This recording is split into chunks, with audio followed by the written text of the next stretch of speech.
Novembre, mois de la sensibilisation pour le cancer du poumon. À l'Institut universitaire de cardiologie et de pneumologie de Québec, on veut sensibiliser les jeunes du secondaire à cette réalité à l'aide d'une toute nouvelle trousse éducative.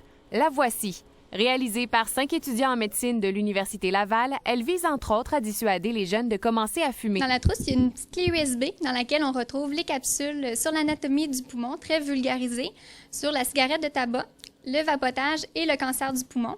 Donc, c'est toutes des capsules d'environ 3 à 5 minutes faites par nous, les étudiants. Il y en a une sur le vapotage avec un chercheur. Difficile à croire, mais le cancer du poumon est encore le plus répandu au Québec. Même après des années de sensibilisation, c'est encore le cancer le plus mortel dans la province. On a à peu près, par année au Québec, on a au moins 8000 nouveaux cas, donc nouveaux diagnostics de cancer. C'est énorme. À chaque année, plusieurs milliers de personnes qui décèdent, en fait, de ce problème.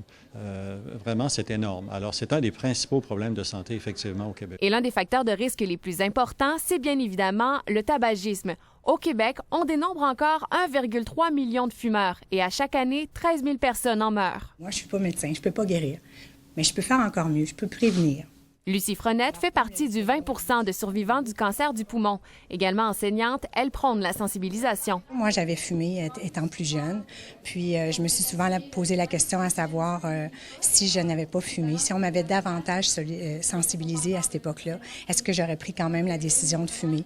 Puis je pense que c'est vraiment important de le faire. On n'a pas de chance à prendre de toute façon. Mieux vaut prévenir que guérir, comme je le dis souvent. Dès aujourd'hui, la trousse sera distribuée gratuitement dans les écoles. Pascal Robitaille, TVA Nouvelles, à Québec.